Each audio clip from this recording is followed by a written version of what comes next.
For more on this story, we are now joined via Skype by Professor Seyed Marandi from the Faculty of World Studies at the University of Tehran in Iran. Professor Marandi, good evening and thank you so much for joining us on the Globe.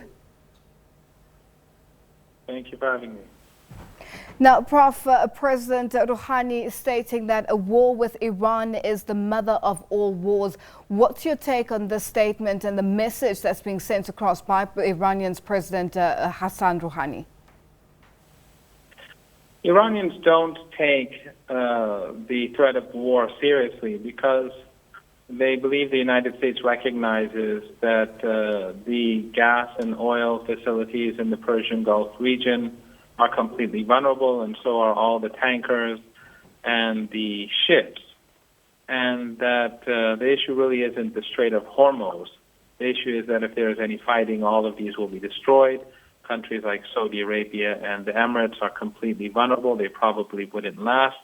And as a result, the Yemeni armed forces would probably swiftly enter Saudi Arabia, if not forces from Iraq, from the Popular Mobilization Forces.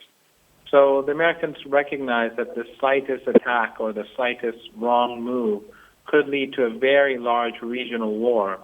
And the Americans simply don't have the manpower. They'd have to bring in 1 million soldiers for a serious war. That would have a huge financial burden. And as I said, the economic consequences would be beyond comprehension. And of course, if the Americans bring forces to the Persian Gulf region, that means they would have to take those forces away from other theaters such as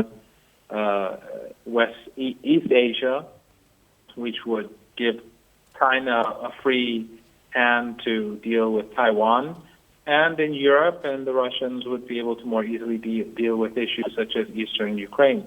So it's not that simple for the Americans to threaten Iran seriously. And thus, the Iranians believe that the status quo for the time being is what we will continue to see. Now, Prof, Iran claims to have seized a third oil tanker, and this is in the Gulf as tensions continue to escalate. Have these reports been confirmed? Because on the other hand, the United Kingdom says that none of their tankers have been seized; they're all accounted for. The tanker that was seized recently was smuggling fuel. And the reason for that is that Iranian fuel is heavily subsidized. So there is a strong incentive for smugglers to take Iranian fuel outside the country. It's not just in the Persian Gulf. It's done on the Afghanistani border, the Pakistani border, to the north, and on the Iraqi border, as well as the Turkish border. So it's a big issue in Iran.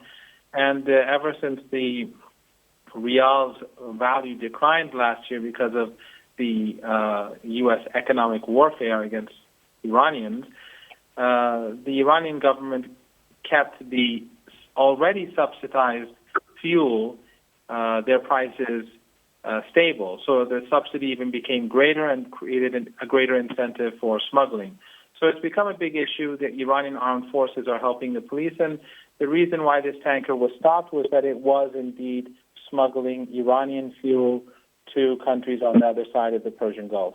So this is really a fight against crime. It has nothing to do with the issues between Iran and the United States. Now, let's speak about Britain joining the U.S. In a naval mission to protect oil tankers in the Gulf. Now, shifting away from plans that are led by the EU mission, which were proposed by the former Foreign Secretary of the UK, Jeremy Hunt. What's your take on this and the response to this reaction from Germany and France, with the UK trying to allay concerns that Germany and France seem to have with regards to this move by the United Kingdom to join forces with the US? The British are seen to be acting as the sidekick of the United States. And we saw that in previous crises during the Iraq War. The British always side with the United States. And now that we have Brexit and the crisis inside the UK, there's a greater incentive for the British to obey Trump.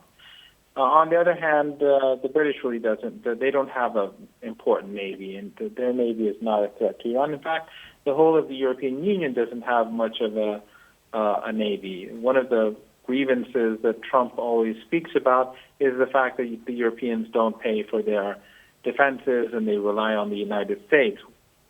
But the Germans and the others have behaved much more sensibly, because they know that obeying the United States and escalating tensions in the region, despite the fact that they don't have many assets to bring to the region, is not a smart thing.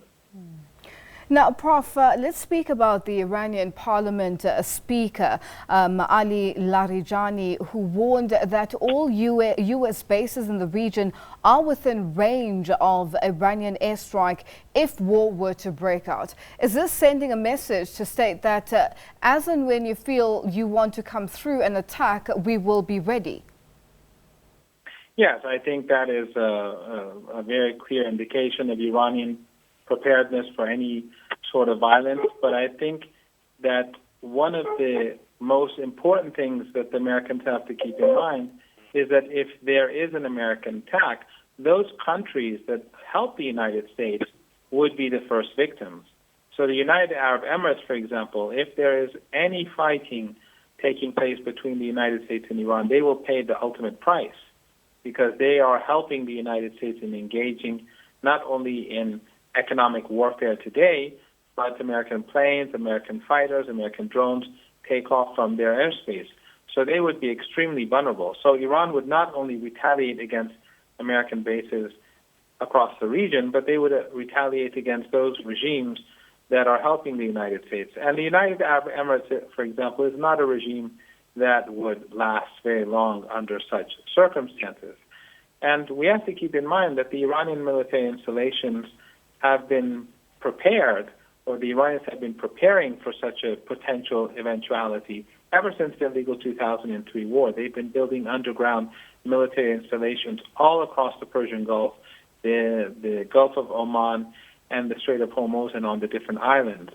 And therefore, it would be very difficult for the Americans to target them, as they're well protected. And we've seen by the downing of the $200 million U.S. drone by the Iranian surface-to-air missile that Iranian technology is quite good. And of course, Iran has powerful regional allies across the board, and therefore regimes like Saudi Arabia and Emirates would be utterly unprotected and utterly vulnerable.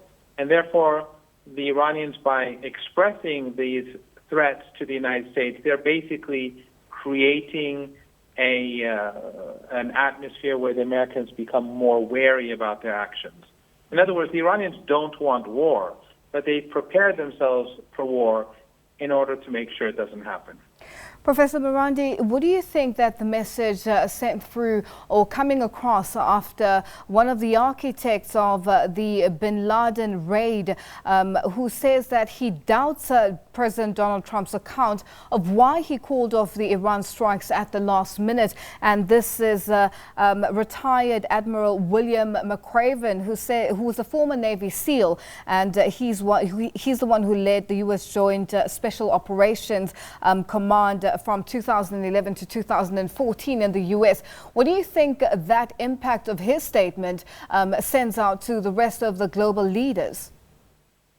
I think that it's an accurate statement. The Iranians never believed the American story that Trump was concerned about Iranian soldiers being killed.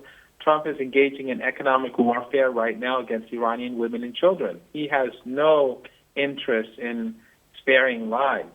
But what Trump was concerned about was the message that the Iranians sent after downing the drone through diplomatic channels.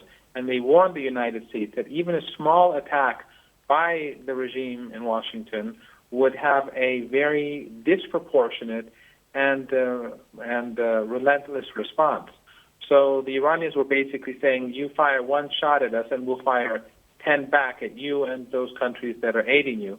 And the Americans recognize that that's not a price worth paying, especially since the drone had violated the Iranian airspace.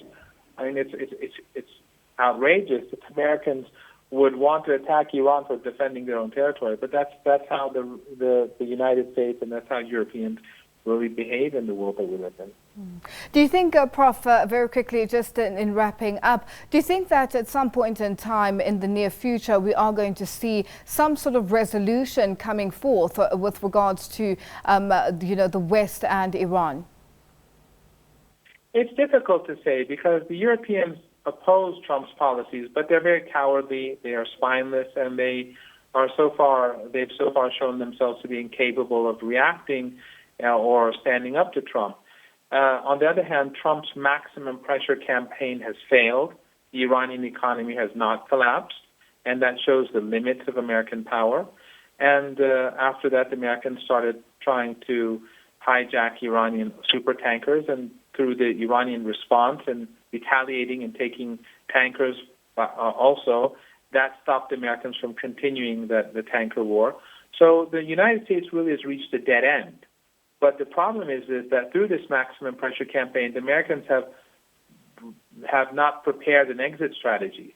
So either we must continue with this continued provocations by the United States, or the Americans have to back down. And backing down would be humiliating for Trump, so it's very difficult to envisage them doing so. But if the Americans continue to put pressure on Iran, then Iran will continue to increase its pressure.